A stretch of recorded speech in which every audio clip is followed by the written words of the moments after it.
টানা ২৯ দিন আন্দোলনের পর বরিশাল বিশ্ববিদ্যালয়ের উপাচার্য উপ উপাচার্য ট্রেজারারকে অপসারণ করা হয়েছে। তাদের নিজেদের পদে ফিরে যেতে বলা হয়েছে।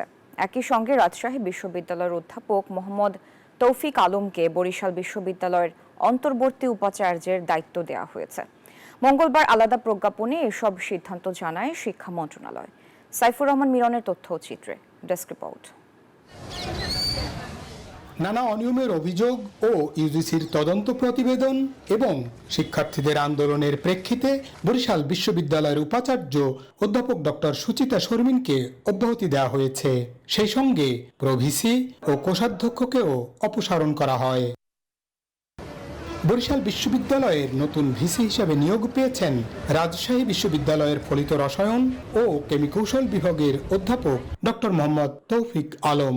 মঙ্গলবার শিক্ষা মন্ত্রণালয়ের মাধ্যমিক ও উচ্চশিক্ষা বিভাগের সরকারি সাধারণ বিশ্ববিদ্যালয় শাখা থেকে জারি করা এক প্রজ্ঞাপনে এ তথ্য জানানো হয়। ভিসিকে অব্যাহতি দিয়ে নতুন ভিসি নিয়োগ দেয় উল্লাসে মাতেন শিক্ষক ও শিক্ষার্থীরা। বিতরণ করা হয় মিষ্টি। সাবেক যে ভিসি ম্যাম ছিলেন তিনি খুব শিক্ষার্থী বান্ধব না, সেটি তার নিজ দায়িত্ব থেকে খুব কাজের অবহেলা করত।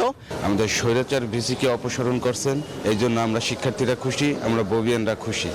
জুলাই অভ্যুত্থানের পর বরিশাল বিশ্ববিদ্যালয়ের উপাচার্য বান্ডেল থাকলে প্রতি সেনমানিতে টাকা বাঁচবে। বিকাশ সেনমানি বান্ডেল কিনে জিতুন প্রতি লেনদেনে। পদে যোগদান করে আওয়ামী লীগের দোসরদের পুনর্বাসন, অনিয়ম দুর্নীতিতে জড়িয়ে পড়ার অভিযোগ ছিল সুচিতা শর্মিনের বিরুদ্ধে। করেন শিক্ষার্থীদের নামে মামলাও। আমাদের একটা বিভাগীয় বিশ্ববিদ্যালয়ের মধ্যে একটা রাস্তা নেই, একটা রাস্তা দরকার, আমাদের একাডেমিক ভবন দরকার। যা যা দাবিগুলো ছাত্রছাত্রীদের ছিল, তাদের একাডেমিক ভবন, অন্যান্য বিস্তারিত বিষয়গুলো দাবিতে তাদের আছে, এগুলো তিনি পূরণ করতে সচেষ্ট হবেন, এটাই আমাদের আশা। এখন ভিসির বিরুদ্ধে নানা দাবিতে আন্দোলন চালিয়ে আসছিলেন শিক্ষার্থীরা। এক পর্যায়ে ব্লকেট কর্মসূচির ডাক দিয়ে অনশনে বসেন তারা। এতে শিক্ষক, কর্মকর্তা, কর্মচারীদেরও একাংশ একাত্মতা প্রকাশ করেন। ভিসি অপসারণে শিক্ষার্থীদের লাগাতার আন্দোলনের ফলে সরানো হয়েছে বরিশাল বিশ্ববিদ্যালয়ের উপাচার্য সুচিতা শর্মিনকে। দেওয়া হয়েছে নতুন উপাচার্য।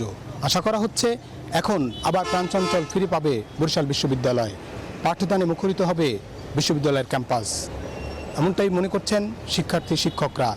সাইফুর রহমান মিরন, নিউজ 24, বরিশাল।